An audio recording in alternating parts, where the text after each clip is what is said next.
Welcome back to another episode of Yachting Unplugged, where we tell the news, the industry news, both yachting and boating and everything in between.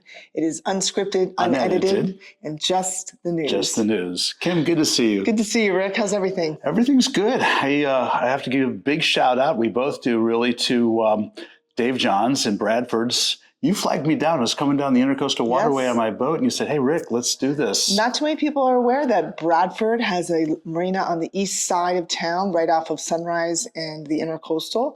It's what we call Bradford East here, and it's at Sunrise Harbor.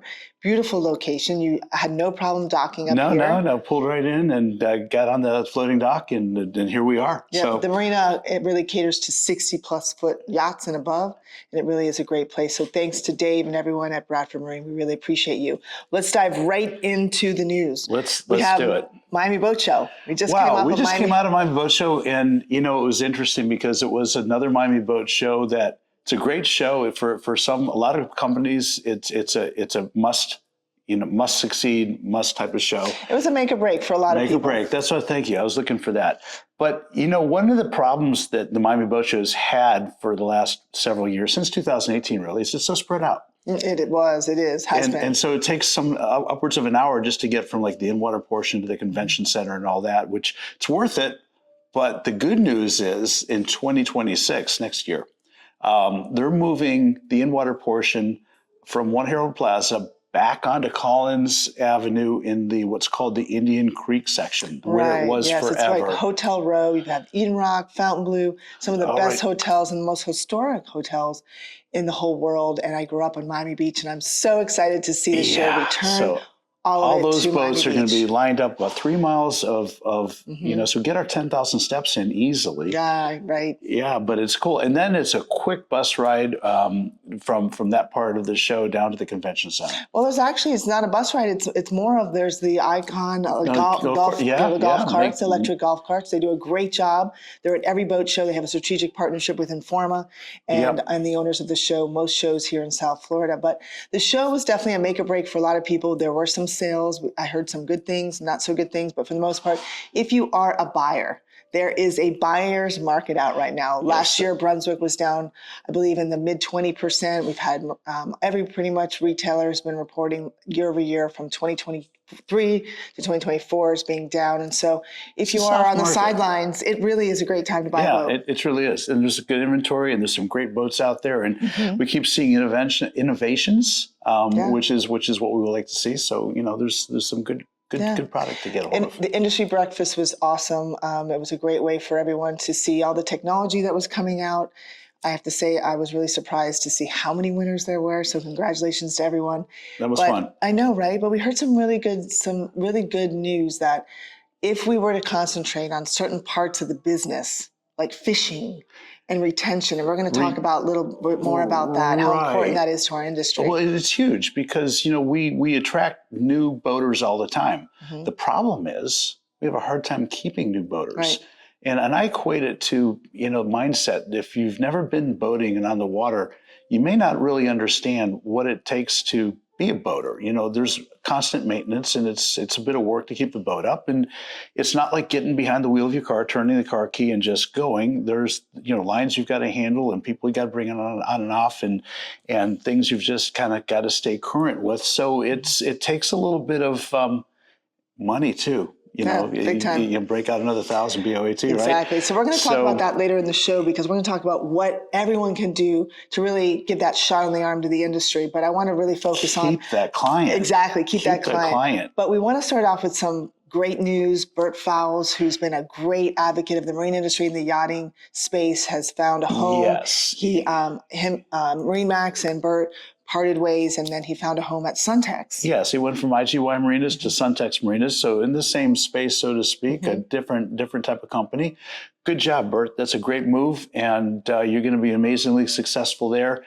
It's bumming us out that you're leaving South Florida, heading to Texas, landlocked right? Dallas. Yes. But hey, we'll see you at shows and venues, and look forward to catching up with you when you're back in town. No, exactly. And some other great news. I have to report that the Correct Craft chairman is to retire. Ken Malone, who's joined the company in 1960. That's so long ago. That's a lifetime ago. So Ken, congratulations to you as chairman of Correct Craft for all the years that you've done to really push that company forward. We salute you. Well, talking about going back in time, I remember when a company called Auto Trader spun off a company called Boat Trader. And I remember working with them back then, and they were a little paper rag that had all sorts of, basically it's kind of like the Craigslist of boating in a way. Yeah. But it grew up, it got big, it got really big. I remember the days my rep would come into our dealership and she would literally cut and paste, take each of our ads, and she had like these papers and she would Scotch tape them into this book, and then she would turn that in, and that would a week later you would have your issue your boat trader. Boat trader, right? but now it's an essential kind of marketing piece for boat dealers who want to sell boats in the industry, right? There's a lot of controversial talk about price increases. That's been a challenge for a lot of dealers, myself included, and a lot of the brokerage houses and manufacturers too, for that matter. Prices are going up. Right, a lot. Mm-hmm. Yeah. So, and I actually have a quote here from HMY Yacht Sales in Palm Beach. Actually, the director of sales, Tim DeRico, said Boats Group tried to hike his company's monthly online costs up to 75% increase from the previous year, which was a lot. And I see where that's be.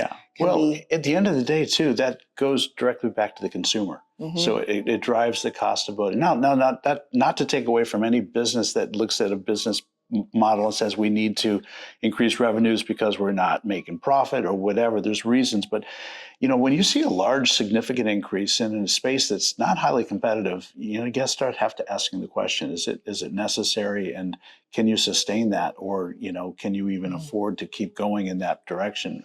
Right. There's other ways to go. Absolutely. I mean, look at my platform, the Boat Boss. There's so many great people that are out there pushing their personal brand inside of a company. And that's really, we all have to find a unique way to get ourselves out there, whether it's our service or our product. So I encourage everyone to look at themselves, and what can they do to push their brand, because at the rates that Boats Group is going, I'm not sure it's a sustainable model for most dealers and brokers. It's a tough ask. Some good news. Director Shipyard. Right, yes. Yes. So they're creating a space in their yard in Dania Beach, which is, one of the legacy shipyards they have, creating a crew space to create a place for crew to recreate and have a place to go when they come off the boat. But they're also talking about using that space for industry events, to create an opportunity for associations. Could be USSA, it could be ISS, it could be Marine Industries Association. Marine Industries Association of South Florida. MIASF. There's the hack right there. Anyway, any of these associations to come in and to utilize the facility on site, see the shipyard, and create a collaboration. So I think that's a great move, and thank you, Director, for doing that for us. Right. If you haven't had a chance to visit Bradford Marine, it is a great opportunity for you to host an event there. They have monthly events you can sponsor. It's all about the experience. And it's so important as a crew member, if you're the captain of a boat or the owner of a vessel, that the health, the mental health and physical health, the well-being of your crew is really the health of the vessel itself. So it's a challenging when you look at how many people actually reside in a yacht of that size and the small living space, that granting these crew members a space to get off the boat and use their internet, or just to detach from the yacht is so nice. Yes. And I guess maybe a call to action for all marinas, in that this was really started, if you go back to Wayne Huizinga Jr. and the Rybovich days, they've created an amazing space up in their Palm Beach facility. LMC has then followed through on that with what they've created. That's a safe harbor facility.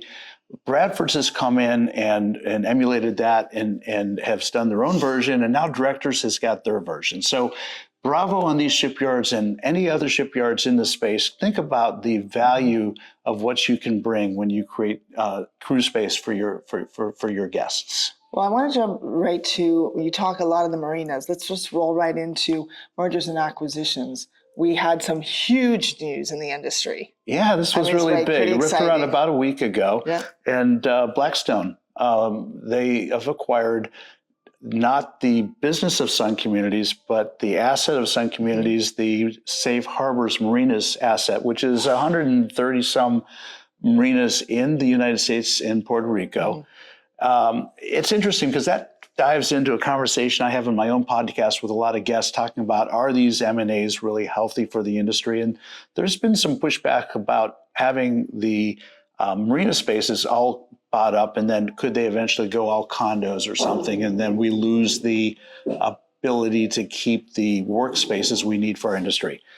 Blackstone is using their infrastructure division, not their real estate division, in this acquisition, which really means they're looking at the long view. They're looking at these marina properties are going to endure the highs and lows of the economic vagrancies that we have. This is not for taking and flipping. It's to keep things going, which is what we need for our marine infrastructure. So bravo to this acquisition. I would go on the record by saying I think this is a good one for us, Kim. No, absolutely. I mean, a large part of the sustainability of our industry is having storage space. Where do these boats dock? Where do they go? And with, obviously development is a key to any part of the future. It's just crucial, but at the same time, we have to preserve our industry. It's a $12 billion industry here in South Florida, comprising well over 120,000+ jobs. So second behind tourism. So it's super important that we as the yachting capital of the world, that we keep our marinas and that they don't get developed into condominiums and then they go away.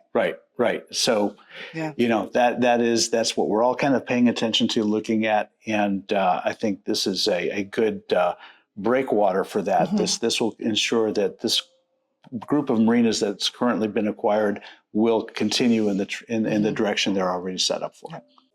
The sustainability of our industry, Rick, is crucial. And we talked about that at the breakfast, at the Miami International Boat Show breakfast. There's so many things that we all can do, not only as an industry, but as a society. And for those of us that really care for the industry, it starts with being responsible.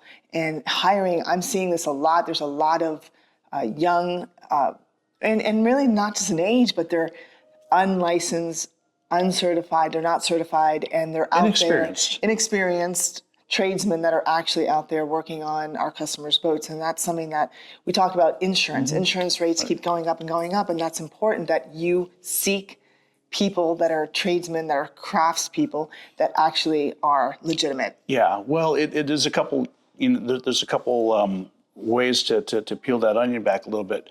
Some of these tradespeople may have become experienced working for others in other shipyards. And then they say, okay, I've got this. So they decide they're going to move on and hang their own shingle. All right, that's okay, assuming they do it properly. But, when you get people that kind of go rogue and go to do their own thing without licensure, without insurance, without, the infrastructure and overhead that proper companies need to do a good job and support their clients, and they come in at a price, they damage the whole industry, both by competitive pressures as well as quality and customer satisfaction. We talked about earlier about customers leaving the industry because of bad experiences. Right. This is one area where that happens. Right. So we encourage you, if you are someone that hires people for your vessel business, make sure that they're legitimate, that they're licensed and certified. It's super important, not only for safety, but also for financial reasons. That's true. We also want to really stress the importance of education. I mean, we see wavy boats, and we have qualified captain, and all these sites that are out there highlighting mishaps on the water. And so for me, I'm actually proud to announce that I will officially be learning how to drive and operate a boat correctly. So it's something that I've been in the business for a very long time, and it's an announcement that I'm making on the show here. I'm shooting the announcement tomorrow. Oh, good. So it will be an official announcement with a sizzle reel, if you will, but I will be going from the classroom all the way to on the water training to actually my maiden voyage of operating a vessel solo. All right, Kim, fantastic. Yeah. That's brilliant. And that's so important. And it all starts, I hope to really push the needle that everyone take education seriously. Yeah. The state of Florida has a Safe Boaters course that you can take online. It's not very difficult, but it does educate you on a lot of aspects of boating that you probably don't know unless you've taken the course, and they're very important to know these. Right. So you only need to take it by law if you were born after January 1st of 1988. 88, yeah. So obviously I was born a little bit before that. I was born a bit before that too. You know, and I took that, even though I own my own boat, I took that course, not because I had to, because I thought it was a good idea to do it. Right. So I encourage all of you to go to National Safe Boating Council's website, check it out. There's so many different avenues to seek education, but I'm going to do it, so I think everyone should be doing it as well. Absolutely. We had Freedom Boat Club and the Carefree Boat Club national conventions this month, I believe. Both were this month. Right. That's another retention effort. A lot of people look at it as a competition. It's or, ownership or, and I believe in end. And, it's the end And for word. those that don't know these companies, these are companies that bring rental fleets into the space. So people, instead of buying their own boat, can go and rent one for the day or the weekend, whatever that looks like, and get a boating experience. Right. It's a great way to learn. They offer classes on the dock for you to just become familiar with how to operate the vessel, and then you're out. You can try many different vessels, from pontoons, runabouts, center consoles, whatever it might be. And that way you decide what you want before you go and purchase You see a what boat. your family's boating lifestyle looks like, what it feels like. There's an interesting segue, there's an interesting parallel to this too, Kim, in that the Ritz-Carlton collection a couple years ago launched it's a small cruise ship, but it's styled and it looks a lot like a very large mega yacht at mega yacht prices. So they're creating a cruise experience at a very, very high end for high net worth individuals who want to, like the idea of cruising, but they want to take it up a few notches and have a more concierge, more personalized experience. So these are expensive charters, if you will, expensive cruises. And the question that ripped around initially was, is this going to damage the charter yacht business? Are these people going to not charter luxury yachts in favor of going with, because Ritz-Carlton, you know what you're going to get. You're going to get, a high level of service and experience. Standard. Gold standard, absolutely. I think the takeaway when I talk to charter managers and charter brokers is quite the opposite. Kind of like what we're just talking about with the rental fleet of boats. It's good for the boat sales industry, and you're bringing in a high-end charter experience is good for the charter yacht industry, because people coming off that Ritz-Carlton experience a percentage of them will come out and go, wow, that's great, but what's next? These are the people you bring into the charter yacht world. It's so true. So, ownership, we talked about sustaining the industry. That's one of them. Rental programs, charters are a great way. There's a new concept that's hit the space right now. It's called Primus Yachts. They're out there where you can buy into a yacht community, if you will, and it's ownership. So it bypasses all of the charter rules because you're operating as an owner. There you go. So definitely something that's really creating noise in the space, if you will. So there are some interesting companies doing this stuff. Fractional ownership, it's all great, and we all need to really embrace all these things that we just talked about. How do we sustain ourselves as an industry to make sure there is an industry many, many years from now? How do we bring people in? How do we keep people in it? No, it's so true. Absolutely. So we should probably wrap up by reminding everybody that we have a few events later coming this on. month, we've got the Palm Beach International Boat Show. I love Can't that believe show. we're already in March. How did this happen? Crazy, crazy. One thing to remember is this year, they've put another day in there on Wednesday the 19th that begins. So for everybody who's used to doing that venue and expecting it to start on Thursday, it actually starts on Wednesday this year. Yeah, a lot of people have really embraced the show. They love it. Miami show, some manufacturers actually decided not even to be in the Miami and focused on the Palm Beach show. So I'm really excited. It's very bougie. It's very Ibiza-esque, if you will. That's right. Lots of things going on. Everything is outside. Great. And it's easy to get around and get to. Yes. You can even take the Bright Line and it drops you off right next to the show. Yes. You have to buy the tickets online. Yes. So Informa was awesome, and the Palm Beach, the Marina Industries Association of Palm Beach actually asked me to promote ticket sales, so we are doing that.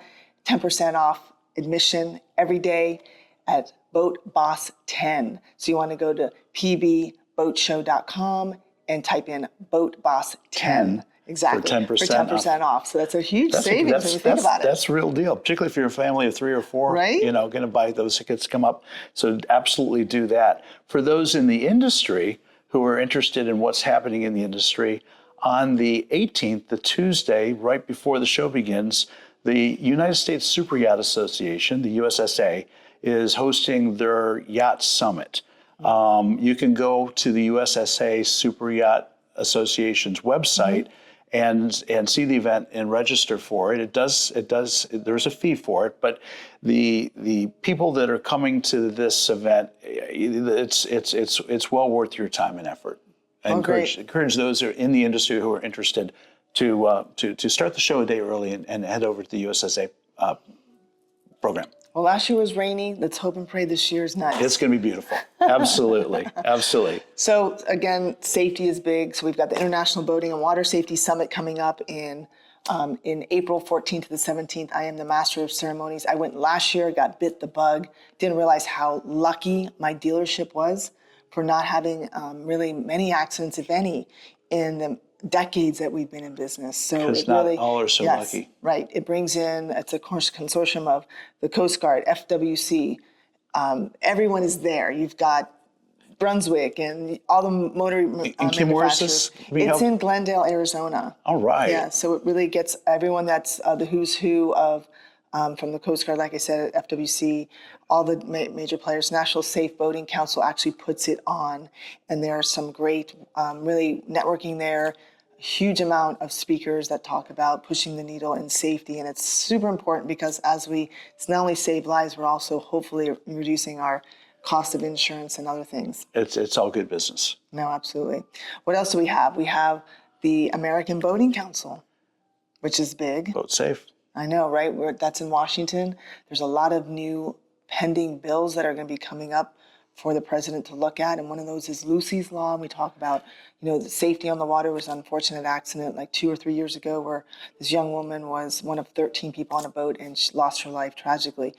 That her father has pushed forward, her family, and so there's a lot of things on the ballot that are going to affect us as an industry. So get to know what they are, and we're all going to be there really talking to our politicians about pushing the needle in many areas of the boating industry, not just safety. That's how we get involved. Yep, so that's how we make there. change. I know the National Safe Boating Council will be there. I hope you'll be there. Of course. Yep, there'll be a lot of everyone that's the who's who of the industry that will be coming onto Washington to do some networking and pushing the needle and telling everyone how great of an industry we are. We are a great industry. It's so great to be part of this. Isn't it? It is. It's fantastic.